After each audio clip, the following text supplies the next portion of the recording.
Lucas capítulo 2.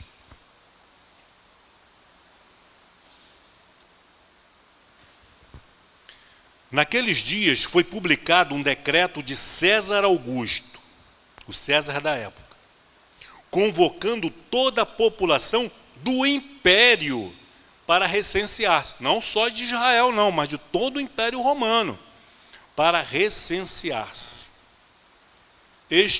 O primeiro recenseamento, foi feito quando Quirino era governador da Síria.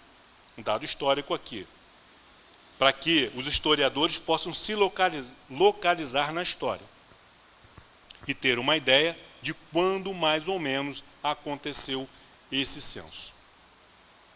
Versículo 3, diz Lucas: todos iam alistar-se, cada um à sua própria cidade.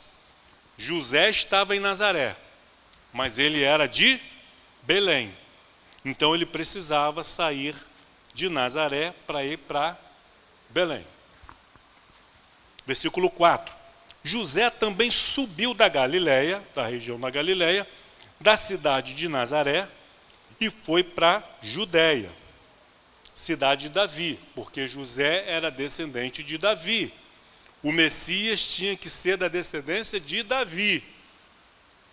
Por isso, José e Maria foram escolhidos, porque eles preenchiam os requisitos. Ambos eram justos aos olhos de Deus, e José era descendente de Davi. Então ele sai, de Nazaré e vai para Belém, por ser ele da família de Davi. Uma viagem de 156 quilômetros. Então as irmãs aí, que já foram mães, que já deram luz a filhos, consegue se imaginar, no 9º mês de gestação, fazendo uma viagem desconfortável, não é de carro não, com ar-condicionado ligado não, uma viagem de 156 quilômetros, no 9º mês de gravidez. Não foi porque Maria foi escolhida para ser a mãe de Jesus que ela teve vida boa e fácil, não. Mas os cristãos de hoje acham que porque Jesus me salvou, ele vai me dar vida boa e fácil. Se não deu para a própria mãe. E há um porquê nisso. Não é porque Deus é perverso, porque é mal, não. Mas há um propósito em tudo o que Deus faz.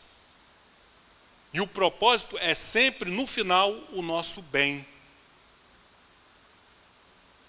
É o nosso progresso, é o nosso crescimento, é a nossa felicidade, para, no fim, o nosso bem maior, que é a salvação. Já estavam casados. Maria tinha que ir junto, porque era mulher de José. César Augusto, quando assinou esse decreto, ele não quis saber disso. E as mulheres que estiverem grávidas, os doentes, os enfermos, como é que vão fazer?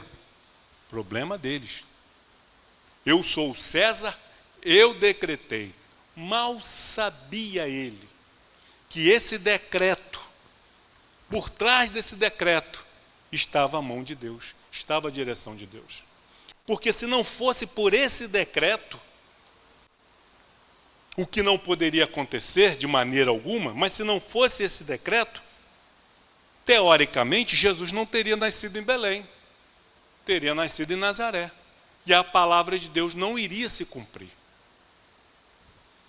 Então, queridos, a primeira coisa que eu queria destacar aqui também agora, nesse capítulo 2 de Lucas, não importa quem é o César, não importa quem está governando, não importa quem é que está lá sentado na cadeira presidencial, nos tribunais, os ministros, eles pensam que são eles que mandam, mas não são. É Deus quem manda, é Deus quem determina, e há um porquê em cada coisa. Em cada justiça, em cada injustiça que sofremos, há um porquê. Há uma permissão de Deus. Maria se submeteu. José fizeram essa viagem. Eu fiz mais ou menos, eu procurei 156, é como daqui para Macaé, como daqui de Alcântara para Macaé. Na ilustração, bota Maria sentada no lombozinho de um jumento. Ainda que tivesse sido no lombo de jumento, não sabemos, pode ter sido. Ainda que fosse.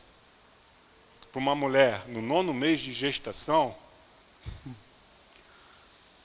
foi sofrido, não foi? Corria o risco de ter o filho no meio do caminho. Mas foram. E chegaram lá. Por que Jesus não nasceu no meio do caminho? Porque não era para nascer no meio do caminho. Era para nascer em Belém.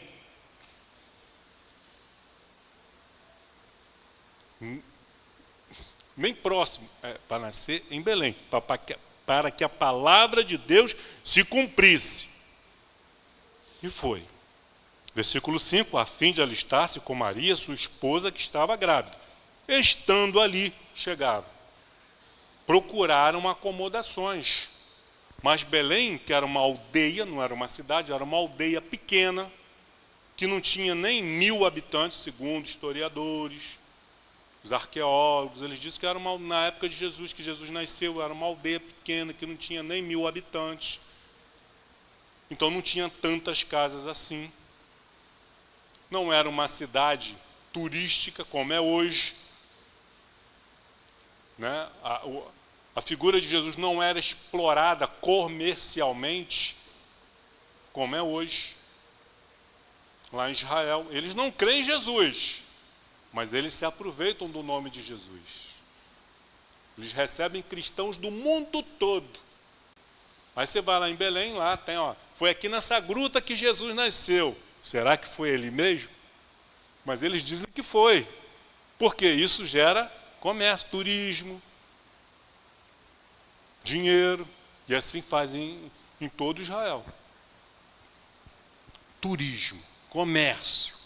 Se havia comércio na época de Jesus, quando ele vira a mesa dos cambistas, quando ele expulsa os vendedores, já havia antes e continua havendo até o dia de hoje, comércio. Então, não havia onde se hospedar. Versículo 7. Ela deu à luz a seu filho. O que está escrito ali? Unigênito? Primogênito. Por que não está unigênito? Segundo os católicos, Maria só teve um filho, só Jesus. Não é isso?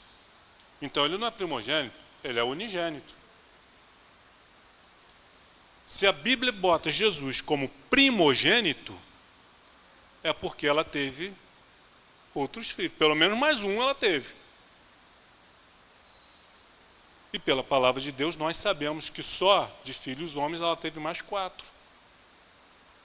Depois, a Bíblia diz, Mateus fala, que José a tomou como esposa e não a conheceu até que desse à luz. Depois que deu à luz, marido e mulher. Normal. Ela deu à luz ao seu filho primogênito. O que ela fez? Segundo o costume da época, enfaixou o menino e o deitou numa manjedoura. Porque Jesus nasceu num estábulo. Não havia lugar. O único lugar que havia... Olha, tem um estábulo aqui. Ela deu à luz a Jesus num estábulo, onde tinha ali animais típicos daquela região. Ovelhas, cabritos, cabra, bode. Tinha animais ali que as pessoas criavam e à noite recolhiam no estábulo. José pega então, limpa, né, a manjedoura, que é um móvel, né, ou de pedra ou de madeira, onde se colocava água ou comida para os animais. Ele pega aquela manjedoura, limpa aquela manjedoura, coloca um pouco de palha para dar um pouco de conforto coloca ali um panozinho limpo ali e coloca o Jesus ali, recém-nascido, enfaixado, deitado ali naquela manjedoura. Quem diria? O Filho do Deus vivo, todo-poderoso, Criador dos céus e da terra, o Senhor do ouro e da prata. O seu filho nasce numa manjedoura, no meio dos animais, porque não havia lugar para ele entre os seus iguais, entre os seus semelhantes. O Natal serve para isso, para a gente parar de murmurar, para a gente parar de reclamar. Eu queria isso, eu queria aquilo. A gente reclama do desconforto que a gente tem, né? De todo dia ter que pegar ônibus lotado, ir para o trabalho, engarrafamento, e essa dificuldade, essa vida difícil. A vida dos pais de Jesus foi fácil? A vida de Jesus foi fácil? A vida dos homens e mulheres de Deus, tanto do Antigo Testamento quanto do Novo, foi fácil? Mas a teologia de muitos pregadores, de muitas igrejas hoje do nosso século, é vida boa. Aceite Jesus e você vai ser rico, você vai ser próspero, você vai ser empresário. Mentira. Por isso precisamos fazer como Paulo nos orientou em Romanos 12. Não nos conformar com este século, inclusive com o falso evangelho que está sendo pregado hoje no nosso século. Numa manjedoura. Porque não havia lugar para eles na hospedaria. Estava tudo lotado. Versículo 8. Havia naquela mesma região, próximo ali de Belém, no entorno de Belém, naquela mesma região, pastores que viviam nos campos e guardavam seu rebanho durante as vigílias da noite. Ao contrário do que muitos pensam, a profissão, o ofício de pastores de ovelhas não era uma profissão desejada ou reconhecida em Israel. Eles eram necessários, eles eram importantíssimos para a economia do país e para a religião do país. Porque da onde vinham os animais que eram sacrificados no templo? Do trabalho, graças ao trabalho desses homens. Mas não era reconhecido. Ninguém queria ser pastor. Era um ofício que às vezes ia passando de pai para filho, e tinha filhos de pastores que não queriam ser pastores. Por quê? Era um trabalho duro, árduo. Não era bem remunerado. E viviam ao relento. Se durante o dia eles tinham que se preocupar de encontrar pastos para as ovelhas, encontrar água, e ao mesmo tempo cuidar para nenhuma delas se perder, à noite, eles tinham que ficar acordados. Eles não tinham um teto sobre a sua cabeça, não tinham uma cama limpinha, confortável para dormir, ter uma noite de sono tranquila. Não. Porque eles tinham que vigiar o rebanho. Por causa dos ladrões, por causa dos predadores. Então, eles não tinham residência fixa. As mulheres, os pastores, sabiam que ia viver no relento, em cabana, em tenda. Os filhos, a família. Eles tinham que dar o jeito dele. Quando chegava no sábado, na sexta-feira para o sábado, eles já tinham que dar um jeito para no sábado eles não quebrarem a lei. E aí quando terminava o sétimo dia, para o primeiro dia, aí começava tudo de novo. Mas foi para essa classe de trabalhadores, de gente humilde e desvalorizada pela sociedade, foi a este que Deus enviou o seu mensageiro, enviou o seu anjo, os pastores foram os primeiros a receberem a notícia do nascimento do Salvador. Eram os que estavam acordados à noite. Enquanto Belém dormia, os pastores estavam lá na vigília, tomando conta das ovelhas. E foi para essas pessoas humildes que Deus enviou o seu mensageiro para anunciar o nascimento do Cristo. Jesus, o Cordeiro de Deus. Aonde que os cordeiros nasciam? Nos estábulos. Então o Cordeiro de Deus nasceu no estábulo. Jesus, ele é ao mesmo tempo o sumo sacerdote que mata o cordeiro, ao mesmo tempo que ele é o sumo sacerdote que mata o cordeiro, ele é o cordeiro. Ao mesmo tempo que ele é o rei soberano do universo, dos céus e da terra, ele é o servo mais humilde que lava os pés dos seus discípulos. E se ele é o cordeiro, ninguém melhor para receber a notícia do nascimento do Cordeiro de Jesus, do Cordeiro de Deus, do que pastores.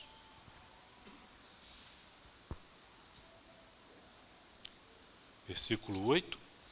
Havia naquela mesma região pastores que viviam nos campos e guardavam o seu rebanho durante as vigílias da noite.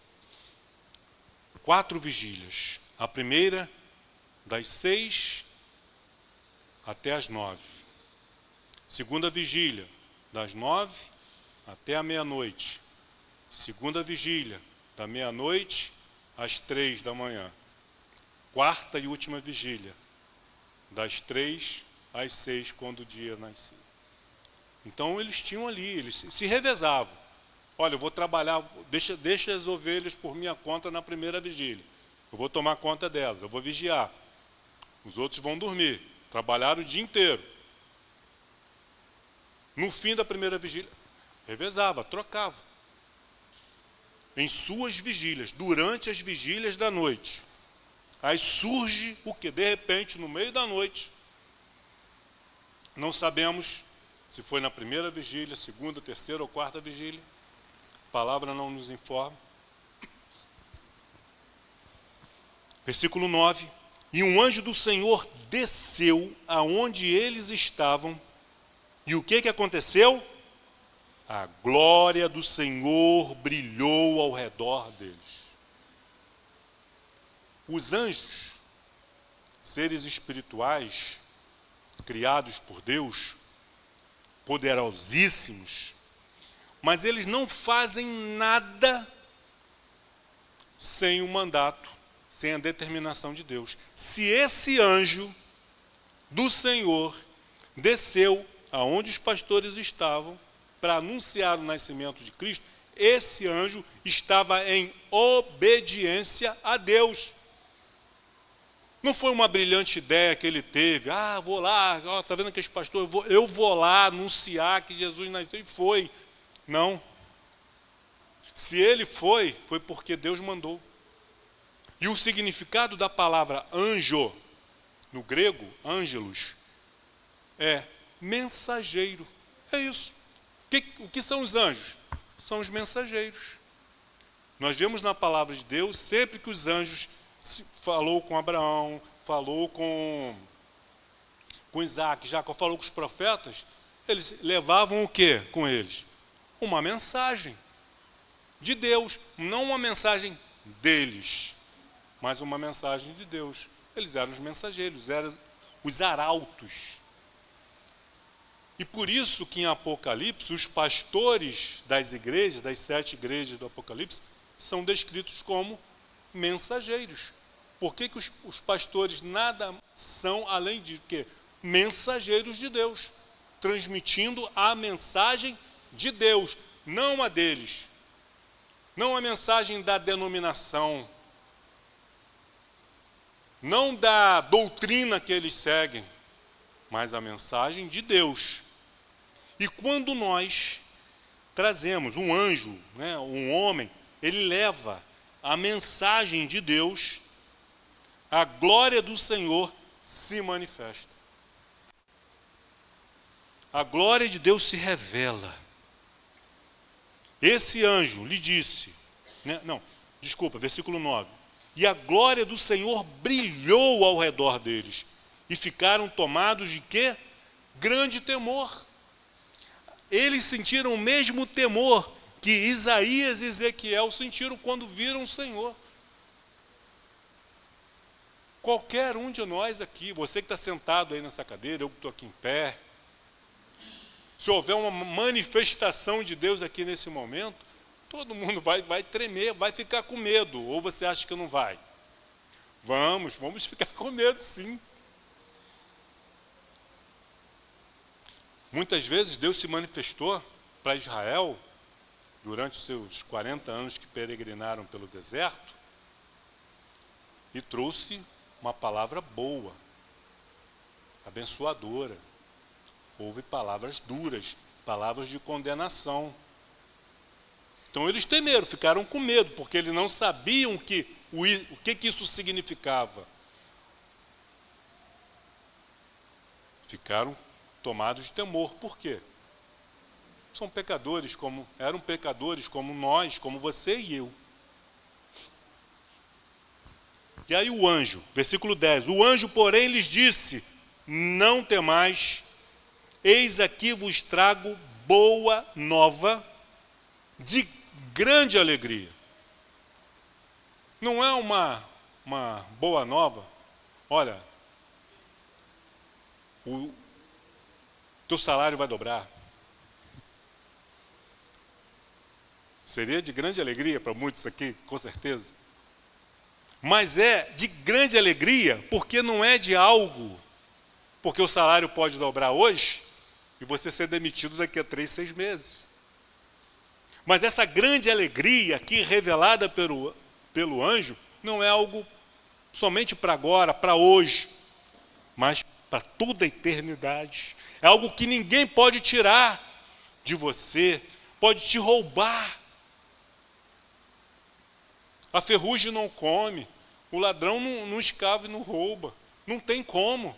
Por isso que é de grande alegria, boa nova, de grande alegria, que será não somente para vocês, mas para todo o povo. É que hoje nos nasceu, vos nasceu. Quem precisava de Salvador? Os anjos e os homens? Não. Quem precisava de salvação? Os homens. Jesus não nasceu, não veio ao mundo por causa dos anjos. Os anjos que permaneceram no seu estado original de santidade, de fidelidade a Deus, não precisavam de salvação. Permaneceram no seu estado original, fiéis a Deus. Os que pecaram não têm salvação. A salvação foi dada para os homens, para a humanidade. Por isso o anjo diz: eis que vos trago boa nova, trago para vocês. E diz assim, versículo 11, e que hoje vos nasceu. Nasceu para quem? Para vocês. Foi por vocês, foi por vocês, foi por mim, foi por você que está na sua casa nos acompanhando, foi por você, foi por cada um de nós que Jesus nasceu na cidade de Davi como Salvador. Para nos salvar do quê? Da condenação eterna, da escravidão que vivíamos ou alguns ainda vivem, para nos libertar, para nos dar vida, para nos fazer novas criaturas. Vos nasceu na cidade de Davi o Salvador, que é o Cristo, o ungido do Senhor, o Messias do Senhor. E isto vos servirá de sinal. Como que nós vamos encontrar essa criança? O anjo deu uma dica. Lhes deu um sinal. Ele não deu o endereço, não deu o nome da rua, não deu o endereço. Ele deu um sinal, uma dica. Encontrareis uma criança envolta em faixas, deitada em manjedoura. Olha, a manjedoura era um móvel, um utensílio, que ficava onde? No estábulo. Então eles pensaram, bom, se tem manjedoura, se está numa manjedoura, vamos procurar nos estábulos de Belém. Quantos estábulos tinham em Belém naquela época? Não sabemos. Tinha alguns, talvez muitos. Não muitos, porque era uma aldeia pequena, mas tinha uma quantidade considerável. E o que eles fizeram? Diz o texto. Não, antes disso, né? Pulei aqui uma parte importante. Uma criança envolta em faixas e deitadas em manjedoura, que está num estábulo. E subitamente apareceu com o anjo uma multidão da milícia celestial, louvando a Deus e dizendo: glória a Deus nas maiores alturas, e paz na terra entre os homens a quem Ele quer bem. A manjedoura aí. Nessa imagem não dá para ver bem, mas tem a sombra de uma cruz, porque Ele nasceu para morrer por nós. Deus enviou o seu Filho para morrer, para ser sacrificado como oferta viva por causa dos nossos pecados. O Cordeiro de Deus que nos purifica de todo pecado através do seu sangue imaculado, puro, santo, justo. E se o primeiro anjo, o primeiro mensageiro, ele não foi ali por conta própria, por uma decisão própria, movido pela sua vontade, pelo seu querer, pela sua ideia, não. Esses outros anjos, essa milícia, essa multidão,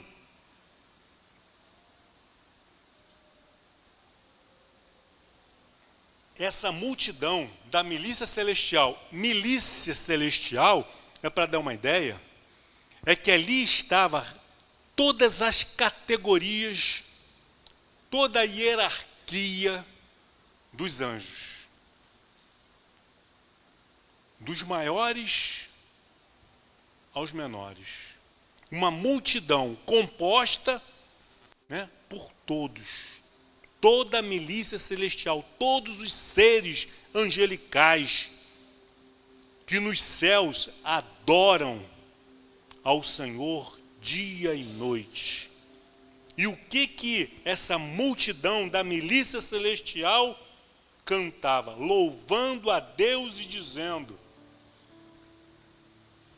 glória a Deus nas maiores alturas.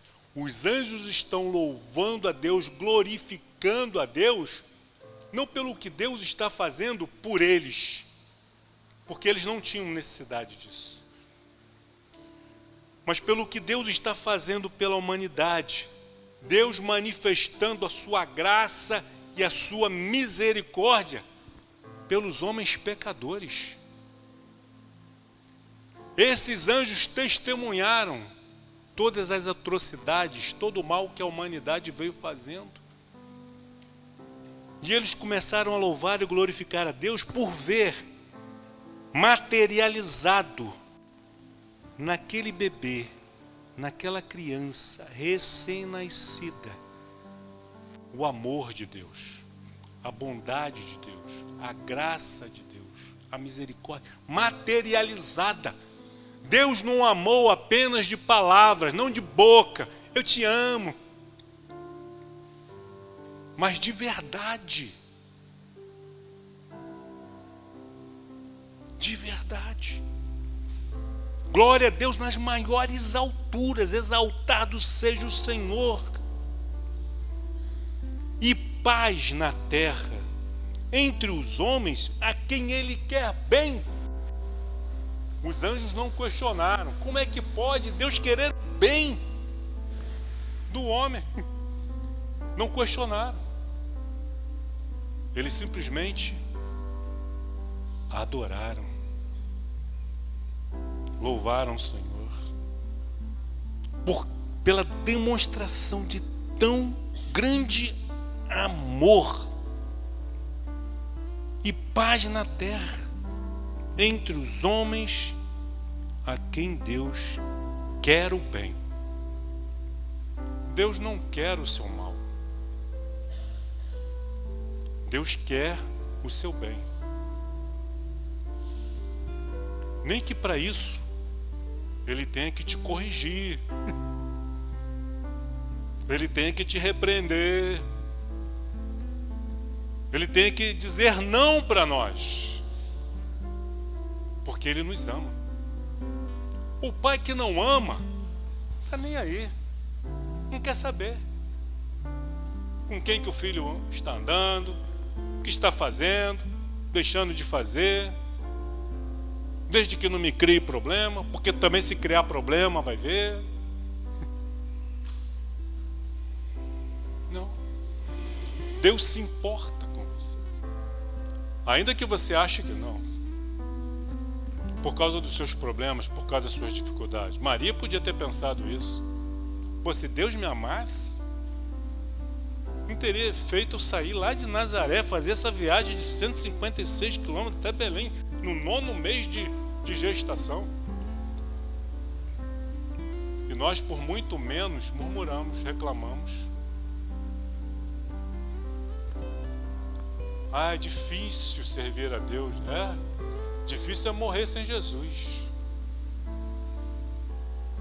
E as dificuldades que nós enfrentamos é para o nosso bem. É para criar em nós músculos espirituais, nos tornarmos fortes para as batalhas. Os guerreiros, o treinamento de um guerreiro, de um soldado, é duro, não é duro? Mas o treinamento nenhum se compara ao campo de batalha. Ah, porque nós somos humilhados. Cai na mão do inimigo para ver o que é humilhação. Aí você vai ver o que é humilhação. Reclamamos de Deus porque Ele nos corrige, Ele nos repreende, Ele nos castiga. Mas Ele faz isso porque nos ama, porque Ele quer o nosso bem. Aleluia! Não quer ser repreendido por Deus, não quer ser corrigido por Ele em amor? Experimenta. Estou falando assim de maneira, não estou mandando ninguém fazer isso, mas experimenta. Cai na mão do inimigo para você ver o que é ruim. Sai do aprisco. Ah, eu tenho que viver nesse aprisco. Ah, eu tenho que ser conduzido pelo pastor para o pasto que ele diz que é bom, mas eu quero ir para aquele lá, mas o pastor me manda para lá. Eu quero experimentar de outras águas. Debaixo da orientação do bom pastor, estamos seguros. Ele vai nos defender, vai nos proteger dos ladrões, dos predadores. Como Jesus falou, o diabo está como um leão ao teu redor, buscando a quem possa tragar. Já viram aquelas imagens dos leões caçando nas savanas da África? Eles vão cercando. Fica ali, aquele grupo, cercando o rebanho ali.